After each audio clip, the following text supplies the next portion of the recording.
Assalamualaikum warahmatullahi wabarakatuh. Alhamdulillahi rabbil alamin, wassalatu wassalamu ala asyrafil anbiya'i wal mursalin, nabiyyina Muhammadin wa ala alihi wa ashabihi ajma'in, wa man tabi'ahum bi ihsanin ila yaumiddin, wa sallama tasliman katsira, amma ba'd. Alhamdulillah, segala puji hanya milik Allah Tabaraka wa Ta'ala, yang dengan segala limpahan nikmat, taufik dan hidayahnya.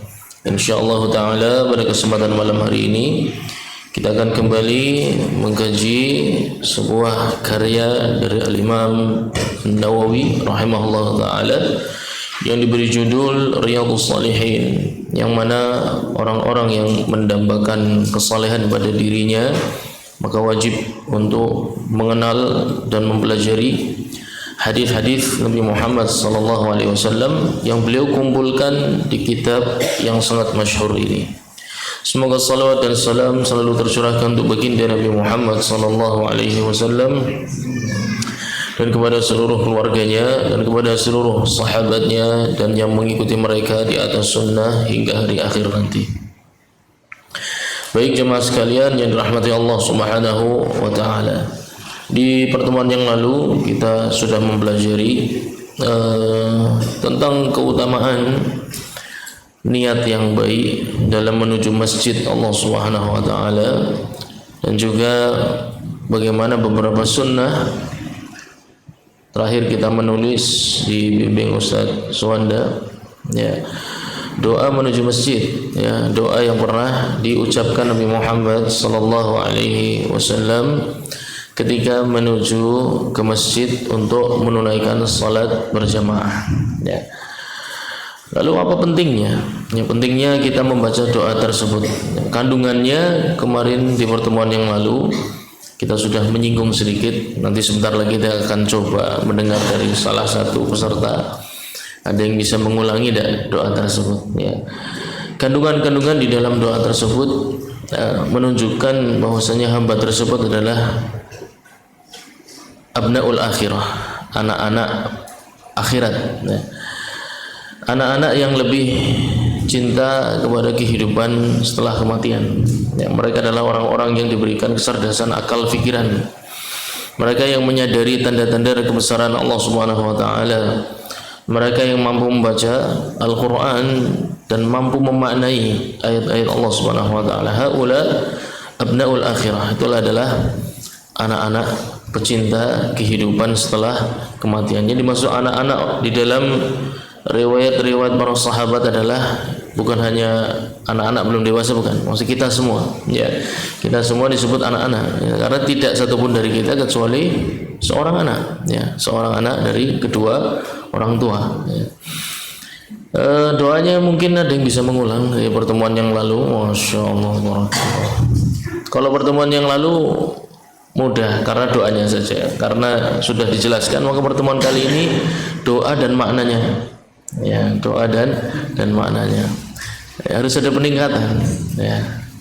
Jadi antum ngerti kenapa mengucapkan doa itu. Dari doa itu saja antum bisa merubah sebuah generasi, ya. Kalau setiap muslim ke masjid itu tidak bercanda, ya, di perjalanan itu bukan bercanda, kebayangnya tontonan di televisi, di HP, kebayangnya game, kebayangnya bola, kebayangnya pemain-pemain sepak bola, musibah, ya. Tapi ketika mau berangkat ke masjid, antum memahami doa-doa tersebut. Tayyib, siapa mau coba membaca doanya? Baik, nanti sama sekalian maknanya, ya. Silakan berdiri. Oh, jangan. Artinya nggak apa-apa lah, doanya dulu. Antum berani sama artinya? Mau coba? Silakan. Berdiri. Orang-orang baik itu harus ditampakkan di depan umum, ya, supaya menjadi contoh bagi yang lain, ya. Jangan yang jelek-jelek ditampakkan, yang baik-baik, ya. Fadhal, masya Allah. Allahumma ja'al. Baik. Apa artinya? Qalb apa qalb artinya?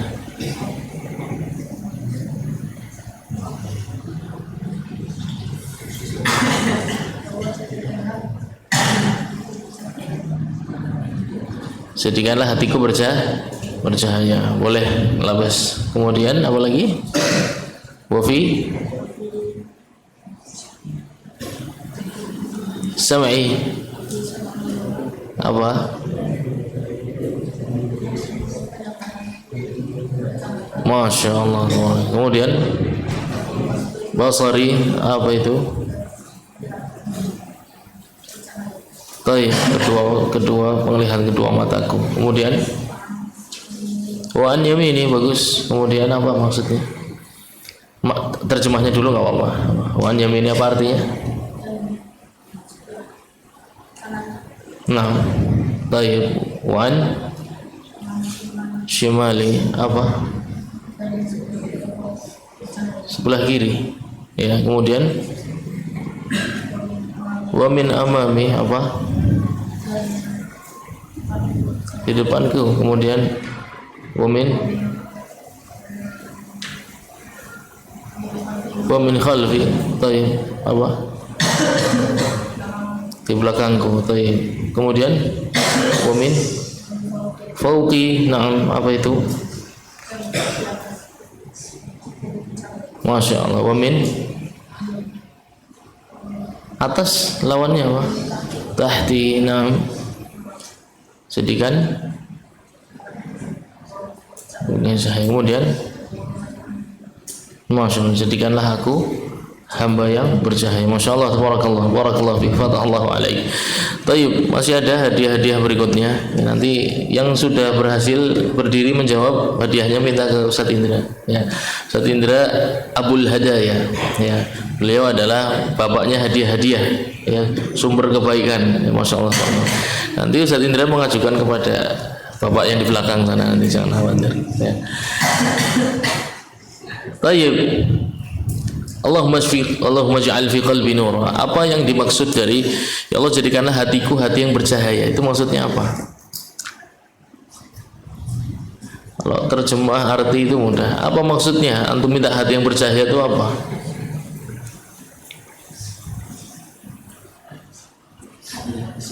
Hati yang bercahaya itu yang gimana? Selalu ingat Allah Subhanahu wa taala. Sahih ya. Ya, dekat. Hati yang bercahaya adalah hati yang lebih suka kepada ketaatan dibandingkan hawa nafsu. Ya, hati yang lebih suka kepada ketaatan dibandingkan hawa nafsu. Secara tabiat kita itu suka lapar apa suka makan? Suka makan ya, suka makan. Secara tabiat antum suka haus apa suka minum? Suka minum. Tapi hati antum milih tidak makan dan tidak minum demi menjalankan puasa lillahi ta'ala. Betul lah. Ya, hati itu merubah tabiat manusia. Ya. Antum lebih suka main apa duduk belajar? Ya. Secara tabiat manusia lebih suka lari-lari kemana-mana. Ya. Tapi hati yang ngomong, hati yang bicara. Saya lebih suka duduk walaupun kakinya pegel, ya, duduk walaupun ngantuk, ya, duduk walaupun ya banyak hal yang mungkin sebenarnya secara tabiat kurang suka, tapi paksa. Ya, itulah hati. Ya, hati itu mampu merubah tabiat manusia dari buruk menjadi baik. Jadi nggak ada kata, lah saya sudah telanjur orang yang nggak baik, saya sudah telanjur jadi orang begini, nggak ada. Semua manusia tabiatnya buruk, hati merubahnya. Ya, kalau hatinya sudah bercahaya terlebih dahulu, lebih cenderung kepada ketaatan, lebih cenderung kepada kehidupan setelah kematian. Maka hawa nafsu, senda gurau, sia-sia itu perkara kecil yang dia tinggalkan dengan mudah. Ya. Lalu kalau antum merasa susah meninggalkan perkara yang sia-sia, ya, susah meninggalkan kemaksiatan, ya, susah meninggalkan senda gurau, ya, susah meninggalkan sia-sia memanfaatkan waktu luang, itu tandanya masalahnya ada di dalam hati. Ya. Hatinya lebih cinta kepada kehidupan sekarang dibandingkan kehidupan setelah kematian. Itu musibah. Ya, makanya orang kalau berangkat ke masjid itu hatinya dulu, madep dulu. Kemana? Ke kehidupan setelah kematian. Ya. Jadi dia cahaya di dalam hati. Kalau antum merasakan itu, ada cahaya di dalam hati. Saya lebih suka kumpul dengan santri, ya. Saya lebih suka kumpul dengan ustadz-ustadz penghafal Quran, ya. Saya lebih suka untuk berada di masjid Allah Subhanahu wa taala dibandingkan di warnet misalnya, ya, atau di tempat-tempat yang antum menggunakan waktu untuk senda gurau dan lain sebagainya. Itu tanda hatinya bercahaya, hidup, ya. Hati yang hidup, kata Imam Ibnul Qayyim rahimahullah taala, salah satu tanda hati yang hidup, ya, adalah cinta kepada hal-hal yang mendekatkan kepada kehidupan setelah kematian, ya. Dan sebaliknya tanda hati yang mati, wahuwal akthar, dan itu kebanyakan manusia, kata Ibnul Qayyim, ya. Jadi banyak manusia itu hidup fisiknya, tapi mereka bagaikan mayat hidup, hatinya mati, ya. Melihat kemungkaran tidak peduli, bahkan kemungkaran menjadi ciri khas dirinya. Jangankan mengingkari kemungkaran orang lain, dirinya itu adalah lambang kemungkaran, ya. Waliyadzubillah. Dan itu kebanyakan manusia.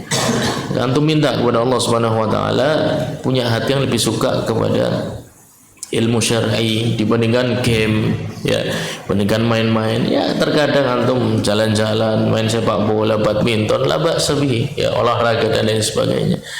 Tapi jangan sampai itu lebih antum cintai dibandingkan belajar, ya, dibandingkan mengenal hadis-hadis Nabi Muhammad sallallahu alaihi wasallam, dibandingkan duduk di majelis, ya, dibandingkan mengenal hukum-hukum tentang salat dan lain sebagainya. Baik, itu tadi adalah makna dari jadikanlah hatiku bercahaya, ya. Jadikanlah cahaya di dalam hatiku, ya. Baik, kemudian wa fi sam'i, ya, wa fi sam'i. Apa yang dimaksud jadikanlah cahaya di pendengaranku itu apa kira-kira? Hah? Mendengarkan yang baik-baik. Contohnya bagaimana? Mendengarkan kalamullah azza wa jalla. Masya Allah, tabarakallah, ya. Masya Allah, tabarakallah, ya. Jawabannya betul, bahwasanya telinga yang bercahaya itu ada tanda-tandanya kok, ya. Jadi kita bisa ngerti, saya ini telinganya banyak setannya atau lebih cenderung ada cahaya yang Allah Subhanahu wa taala berikan di telinga saya, mudah, ya. Lebih suka kepada lantunan Al-Qur'an dibandingkan musik, ya. Kalau lebih suka dengan musik, tanda itu bahaya, berarti setan sudah menguasai telinganya. Dan telinga ini salah satu alat untuk menyerap ilmu yang paling dominan, ya. Bahkan beberapa orang kehilangan penglihatannya, nas'alullah samal afiyah, tapi tidak kehilangan kecerdasannya karena masih menyerap ilmu menggunakan telinga, ya. Dan beberapa dari mereka lebih cerdas dibandingkan yang melihat, ya, karena tidak terkontaminasi dengan penglihatan mata yang kurang baik, yang muharramat, ya. Dia murni menggunakan telinga, ya. Di telinga ini alat untuk mendengarkan ilmu yang sangat dominan, ya. Mata bisa melek, ya, tapi ngelamun karena telinganya tidak mendengar, ya. Tapi ada orang yang matanya bahkan mungkin sedikit ngantuk, tapi dia tahu semua yang disampaikan karena telinganya mendengar, ya. Di telinga itu paling dominan untuk mendengarkan, mendapatkan ilmu. Oleh karena itu dalam Al-Quran, hatta yasma'a kalam Allah, ya, sampai dia mendengar kalam Allah azza wa jalla. Kalam Allah azza wa jalla itu tariqahnya tariqah sam'i, ya. Untuk memahaminya antum harus belajar mendengarkan. Dan kenapa kita menghafal Quran tapi enggak mudeng-mudeng, ya, mulut dermimil menghafal Quran, mata melihat ayat-ayatnya, tapi telinganya enggak pernah digunakan. Jadi dia tidak bisa mendengar bacaan Qurannya sendiri, ya. Yang dimaksud mendengar adalah tadi suka, ya, suka dengan kandungan ayatnya, suka dengan kisahnya, dan tidak suka dengan yang sia-sia. Itu tandanya telinganya ada cahaya. Kalau telinga dikuasai syaitan, ya, dibangunkan subuh marah, ya, pengennya tidur lagi, baru lagi ngapain santai, azan, telat-telat wis azan, ya. Itu tanda telinga-telinganya sudah dikuasai syaitan, musibah itu, ya. Kalau dipanggil orang tuanya, lah namanya jagung sedundang, ya. Dipanggil ustadznya, lah goleti maning, ya. Jadi ketika dipanggil orang-orang yang ingin berikan kebaikan, dia nggak suka, ya. Karena apa? Itu telinganya dikuasai syaitan. Antum hati-hati berteman, karena teman itu pembisik, ya. Teman-teman antum itu akan mempengaruhi antum, ya. Teman-teman yang baik akan buat telinga antum suka dengan hal-hal baik. Teman-teman yang buruk buat telinga antum suka dengan hal-hal yang buruk, ya. Jadi abnaul akhirah, anak-anak yang lebih cinta kepada kehidupan akhirat, terus harus menjaga telinganya. Ya. Nah, kita sampaikan anak-anak itu bukan maksudnya anak-anak santri, bukan, kita semua itu anak. Ya, kita semua anak-anak. Jadi kita disampaikan abnaul akhirah, anak-anak penduduk akhirat adalah ya, semua manusia. Ya, yang telinganya lebih cinta kepada kalamullah, hadis Nabi Muhammad SAW, kisah para sahabat, ya. Hal-hal yang menumbuhkan iman masuknya lewat telinga. Tapi kalau hal-hal yang menumbuhkan syahwat itu lebih disukai, telinga suka dengar yang begitu, ya. Maka musibah itu berarti ada kesalahan di dalam berteman mungkin, ya. Baik, kemudian wafi setelah sam'i apa? Basari. Apa itu basar? Penglihatan. Apa maknanya? Jadikanlah cahaya di dalam penglihatanku. Apa maknanya? Suka melihat yang baik, ya. Jadi ada ketidaksukaan ketika melihat yang muharramat, ya. Lawan jenis, ya. Mulai antum tertarik dengan lawan jenis, ya, wajar, manusiawi. Laki-laki tertariknya pada wanita, itu betul, ya. Tapi harus dikendalikan. Kapan melihat, kapan tidak, ya. Yang halal yang seperti apa, yang haram yang seperti apa, antum silahkan lihat sendiri, ya. Atau melihat tadi mushaf Al-Quran, ya. Ada kebosanan lihat mushaf Quran tuh ayatnya kayak bosan. Tandanya apa? Tidur, ya. Lihat 5 menit ngantuk tidur, tandanya bosan, nggak menyenangkan. Coba lihatnya permainan sepak bola, ya. Lihatnya bulu tangkis, lihatnya tenis meja, ya, basket, atau game lihatnya, antum kuat 2 jam 3 jam enggak, ngantuk aja paksa melek. Itu tanda matanya berpenyakit, meskipun enggak pakai kacamata, ya. Jadi belum tentu yang enggak pakai kacamata itu matanya sehat, tidak, ya. Bisa jadi yang berkacamata matanya sehat, ya. Secara syar'i sehat. Kenapa? Lebih suka dengan hal-hal yang mendekatkan kepada keimanan. Matanya senang ketemu para asatidzah, senang ketemu orang-orang yang lebih tua, ya, yang rajin baca Al-Quran, senang lihatnya, ya. Kemudian di rumah lihat bapak ibu baca Quran, senang lihatnya, ya. Daripada main di luar, itu tanda-tanda tuh matanya ada cahaya, ya. Allah berikan cahaya pada kedua matanya. Melihat hal-hal yang baik dia senang, dan melihat yang buruk dia nggak senang, ya. Contoh, ada teman dibully, ya. Jangan malah ketawa. Ada temannya dibully malah ketawa, senang dia melihat, matanya melihat teman dibully oleh temannya yang lain, dia senang. Itu tanda matanya berpenyakit, gitu, ya. Ada syaitan di kedua matanya. Harusnya dia ingkari, wah ini nggak bener nih, jangan begitu, ya. Kakak kelas membuli adik kelas dan lain sebagainya, ya. Atau lihat temannya kenalan sama perempuan, ya, di komplek, ya, seneng lihatnya, deleng kenalan karo cewek, ya, seneng. Itu matanya berpenyakit, dia suka melihat kemungkaran, ya. Harusnya diingkari, ya, enggak boleh, ya. Atau kalau tidak bisa mengingkari, pergi, ya, atau pergi, ya. Jadi mintalah kepada Allah Subhanahu wa taala cahaya pada kedua mata, ya. Karena kalau tidak, maka yang menguasainya syaitan, dan sedikit demi sedikit hamba itu akan dibuat suka dengan syahwat, dibuat suka dengan kehidupan dunia yang fana. Waliyadzubillah, nas'alullah subhanahu. Baik, fi sam'i, fi basari, kemudian apa tadi? Wa an yamini wa an shimali, sebelah kanan dan sebelah kiriku bercahaya. Apa maksudnya? Ashab, teman-teman, ya. Kanan dan kiri itu maksudnya adalah teman-teman, ya. Karena untuk beribadah itu tidak bisa sendiri, ya. Dan Nabi SAW itu tidak suka kalau ada seorang hamba mikirkan keimanannya sendiri, atau istilahnya tasawuf adalah nafsi, ya. Antum mungkin pernah dengar urusannya dewek-dewek, nafsi, ya. Dalam ibadah tidak boleh, dan itu dikatakan sesat oleh Nabi Muhammad SAW. Orang kalau memikirkan keimanan hanya dirinya saja, tidak peduli dengan keimanan temannya, itu tanda ada yang salah pada dirinya, ya. Dan Islam ini tidak pernah besar hanya karena satu orang. Kalau satu orang cukup, Nabi SAW tidak perlu pasukan, ya, tidak perlu sahabat, tidak perlu hijrah. Ketika di Mekah langsung aja diperangi semua kafir Quraisy, bisa. Ya, Allah turunkan malaikat bisa, tapi tidak. Allah ingin kita belajar tumbuh bersama. Ya, Allah ingin kita belajar beribadah bareng-bareng. Allah ingin kita belajar beriman ya bareng-bareng.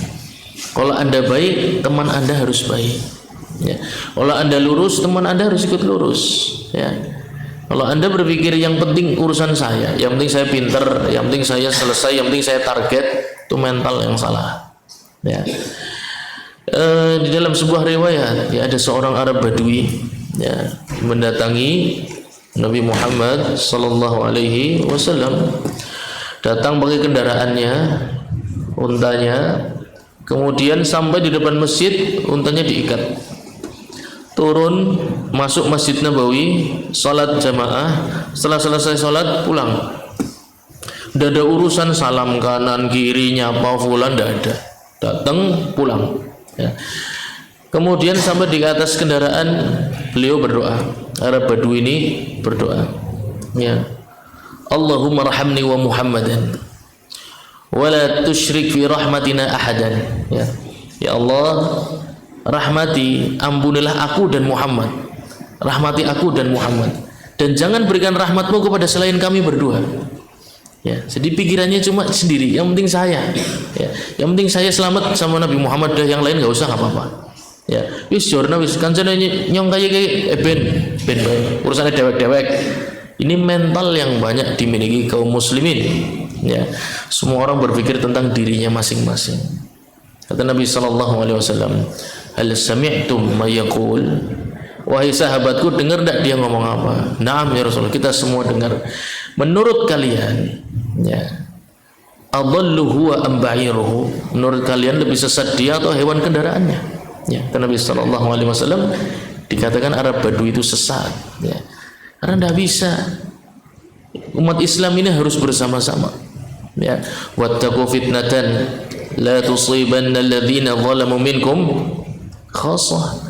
Hati-hati dari musibah Allah Subhanahu wa taala yang menimpa bukan hanya orang yang jelek saja, tapi juga akan menimpa orang-orang yang baik. Mengapa? Karena mereka diam. Ya, orang yang baik itu hanya ngurusi dirinya sendiri, tidak mau mengingkari yang penting saya selamat. Ya, orang lain terserah urusan dia. Gelem ya syukur, ora ya ora apa-apa. Nah, ini mental-mental yang rusak. Ya. Umat Islam akan dirusak oleh mental-mental seperti ini. Nafsi-nafsi, untuk hati-hati dengan istilah-istilah begitu. Ya, istilah berbahaya, tidak pada tempatnya. Ya, kita harus bareng-bareng. Ya, antum punya teman malas harus diangkat. Antum punya teman bangunnya siang, bantu dia.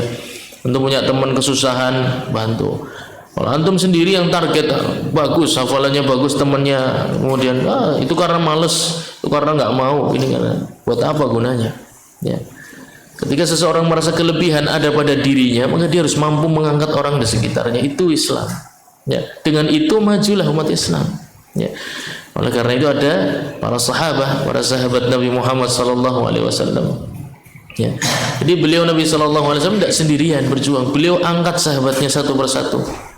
Moralnya diangkat, ekonominya diangkat, keilmuannya diangkat, kepercayaan dirinya diangkat, kemampuannya diangkat, semua diangkat satu persatu sampai menjadi bintang-bintang di dalam sejarah Islam yang tidak pernah terlupakan, usianya ribuan tahun. Ya, ribuan tahun kisah para sahabat abadi sampai sekarang. Karena Nabi SAW ingin Islam maju bersama-sama. Ya, bukan satu dua orang, bukan. Maka tidak boleh seseorang punya pemahaman yang penting saya dulu, yang penting saya dulu, tidak, bareng-bareng. Ya, jadi kalau ingin mendoakan kebaikan bukan hanya untuk diri Anda sendiri, tapi gunanya untuk semuanya, untuk teman-teman didoakan. Kalau minta doa kepada Allah Subhanahu wa taala, ingat teman-teman yang hafalannya kurang pinter, ya, ingat teman-teman yang malas. Ya, ya Allah berikan hidayah kepadaku dan kepada fulan, kepada temanku. Ya Allah perbaikilah aku dan perbaiki fulan temanku. Ya, seperti itulah sahabat, ya, seperti itulah persahabatan. Tayyib. Kemudian wa an yamini wa an shimali, kemudian wa min amami, yaitu orang-orang yang aku contoh, ya. Amam, depan, adalah orang-orang yang kita jadikan contoh. Ada orang-orang yang memiliki cahaya dalam hatinya, cenderung menjadikan contoh orang-orang yang baik. Lihat antum idolanya siapa? Ya, idolanya artis, idolanya pemain bola, ya, idolanya orang musyrik, idolanya ahli maksiat, tanda bahwasannya tidak ada cahaya di dalam orang yang Anda pilih. Ya. Syaitan menguasai cara Anda melihat, syaitan menguasai cara Anda berpikir, sehingga dijadikan contoh justru ahli maksiat. Ya. Wa innamal mar'u ma'a man ahab, dan seseorang akan dikumpulkan dengan orang-orang yang dia idolai selama di dunia. Ya. Wa min khalfi, ya. Dan jadikan orang-orang di belakang yang mengikuti aku juga diberikan hidayah. Ya. Jadi berikanlah juga cahaya kepada orang-orang yang mengikutiku. Kakak kelas mendoakan adik kelas. Ya, imam mendoakan kepada makmum. Kepala keluarga jangan mikir untuk dirinya sendiri, dia harus mendoakan untuk anggota keluarga. Tidak bisa sendirian, kita tidak bisa memperjuangkan Islam sendirian. Itu sudah sunnatullah ditulis begitu. Ya, kebaikan itu ma'al jamaah, al barakatu ma'al jamaah. Kebaikan dalam Islam ya bareng-bareng, berjamaah, bukan dengan sendiri. Ya, didoakan adik, doakan anak, doakan tetangga, orang-orang yang di belakang kita. Ya. Posisi mereka di belakang kita bukan berarti mereka lebih lemah, lebih bodoh, enggak. Ya, tapi perlu kita doakan supaya bareng dengan kita berjalan bersama. Kemudian apa lagi? Wa min fauq, atas. Ya. Siapa? Itu orang yang memerintahku. Ya. Orang-orang yang diberikan kewenangan untuk mengatur. Ya, para penguasa yang diberi kewenangan untuk mengelola, para pengelola, pengurus. Ya. Doakan untuk orang-orang yang mengurus masjid, ya. Jamaah masjid harus mendoakan pengurus masjid, ya. Santri harus mendoakan pengurus pondok. Masyarakat harus mendoakan para pemimpin. Seperti itulah Islam akan baik, ya. Jadi jangan terus-terus kita mengkritik, lah beginilah begitu. Enggak ada habisnya, kita manusia semua kok. Pasti banyak kelemahan, ya. Adik kelas doakan kakak kelasnya, ya. Kemudian meminta hati orang-orang yang di bawah, ya. Jadi fauq, kita doakan orang-orang yang di atas kita. Juga tahat, orang-orang yang di bawah kita. Dan jadikanlah aku adalah hamba yang bercahaya, menjadi contoh, ya. Jadikanlah aku hamba menjadi contoh orang baik. Diambil pelajaran ketika bertemu orang melihat yang baik-baik saja dari diriku, ya. Karena kita ini banyak jeleknya, tapi jangan sampai itu yang dilihat orang, ya. Jadikan aku hamba yang layak dijadikan panutan, contoh di dalam rumah, di luar rumah. Nah, baik, kemudian hadisnya kita lanjutkan. Tsummatal masjid la yanhazuhu illa shalah wa la yuridu illa shalah. Mari kita sampaikan, ya. Niat ke masjid bukan untuk bercanda, bukan untuk ini dan itu, cuma satu niatnya salat. Apa makna salat? Kemarin kita sudah sampaikan. Apa makna salat? Kemarin sudah dijawab loh. Apa makna salat? Doa. Doa apa? Minta apa? Kemarin udah tak kasih PR ya? Tidak. Suruh cari makna ayat Innallaha wa malaikatahu yusholluna 'alan nabi, betul enggak? Ngasih enggak? Enggak. Baik. Jawabannya ada di situ. Antum nanti buka kitab tafsir, ya, dibantu oleh asatidzah. Antum kan punya banyak ustaz. Ada Ustaz Alfi, ada Ustaz Indra, ada Ustaz Suwanda, ya, dan lain sebagainya, Firdaus dan lain, ya. Antum tanya, Ustaz, apa makna ayat ini? Makna salat di sana apa? Innallaha wa malaikatahu yusholluna 'alan nabi. Ini hadis ayat Allah Subhanahu wa taala yang sering dikutip oleh khatib Jumat, ya. Mungkin bisa tanya kepada khatib Jumatnya, apa maknanya? Jangan-jangan khatib Jumatnya enggak tahu nukul ayat artinya apa. Ya. Itu maknanya spesifik, ya. Makna salat di sana, yushollun itu fi'il, ya. Fi'il dari asal katanya, masdarnya adalah salah, ya, dari kata salat. Allah dan malaikat bersalawat kepada Nabi Muhammad sallallahu alaihi wasallam. Apa makna salat di sana? Ya. Nanti dicari, ya. Tafsir Tabari boleh, tafsir Ibnu Katsir boleh, ya. Tafsir Ibnu Juzai, Ibnu Jauzi, banyak. Nah, antum buka kitab-kitab itu. Nanti antum ketemu. Jadi salat itu doa apa? Doa minta apa? Itu di situ. Ya. Jadi salat itu ibadah spesifik. Ya. Jangan sampai antum minta sesuatu yang di luar makna salat. Ya. Jadi kita ini puluhan tahun salat bahkan tidak ngerti salat itu seharusnya kita minta apa. Ya. Padahal ada di sana. Sudah dijelaskan para ulama, kitabnya dicetak tertulis, ya, bertahun-tahun kitab itu diwariskan, dijual di mana-mana. Tapi kita terlalu sibuk tadi, ya, kita ini waliyadzubillah, kebanyakan abnaud dunia, kebanyakan anak-anak dunia yang tinggalnya ya cuma sebatas dunia saja. Cita-cita akhiratnya kecil, ya, cita-cita akhiratnya sangat sedikit. Padahal kehidupan dunia ini fana, sebentar, cepat, dan akan antum lupakan begitu saja. Sedangkan kehidupan akhirat itu lama, abadi, dan gak akan pernah antum lupakan. Ya. Jadi pilihlah kehidupan yang akan abadi, yang lama. Maka cara untuk selamat di kehidupan itu harus dipikirkan. Salah satunya dengan salat. Salah satunya dengan salat, dan itu tiang yang paling utama, ya. Arkanul Islam setelah syahadatah ini yang paling utama adalah salat. Ya, paling enggak maknanya dulu lah, ya. Antum usia sudah berapa? Ya, sudah ada yang balik, ada yang belum, ya, atau yang lain jemaah yang lain sudah dewasa. Harus menemukan makna salat, bukan cuma gerakan berdiri, sedekap, rukuk, i'tidal, sujud, itu gerakan salat. Ya, tapi salat bukan hanya gerakan. Kata Nabi sallallahu alaihi wasallam kepada salah seorang sahabatnya, "Laisa laka min salatika illa ma aqalta." Salatmu tidak ada satupun yang bermanfaat kecuali yang kamu paham. Ya. Kalau tidak paham, maka tidak dapat apa-apa. Ya paling gugur kewajiban. Ya, gugur kewajiban salatnya sudah gugur, tapi tidak akan dapat apa-apa. Tidak bertambah kebaikan, tidak bertambah keberkahan. Oleh karena itu antum melihat banyak orang salat tapi tetap bermaksiat. Itu bukan hebat. Kita kadang lihat kayak gitu ya. Ada orang mabuk tapi tetap salat, salat tapi tetap mabuk. Hebat, dah hebat. Itu namanya salatnya nggak bermanfaat. Ya. Salat tapi tetap melihat film porno, ya, lihat film porno tapi tetap salat. Hebat, dah hebat.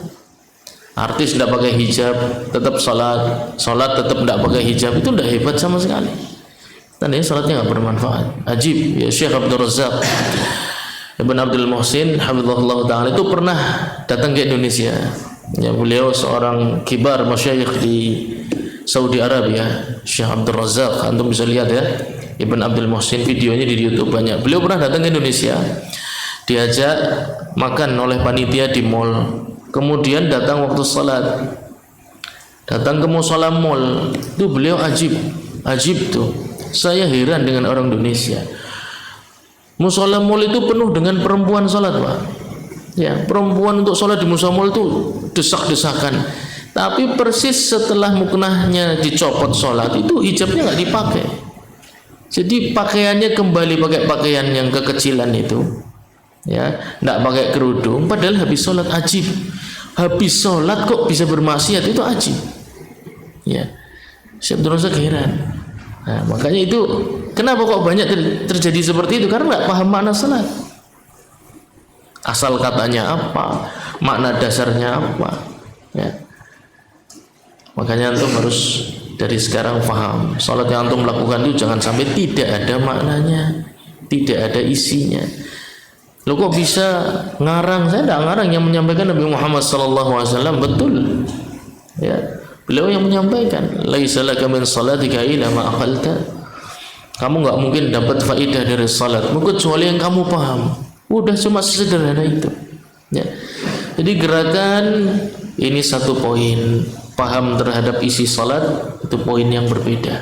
Dan itu jauh lebih berat. Ya. Poin pemaknaan terhadap salat itu jauh lebih berat. Ya. Dan orang yang memaknai salat itu nggak mungkin ngantuk dalam salat, tidak mungkin. Ya.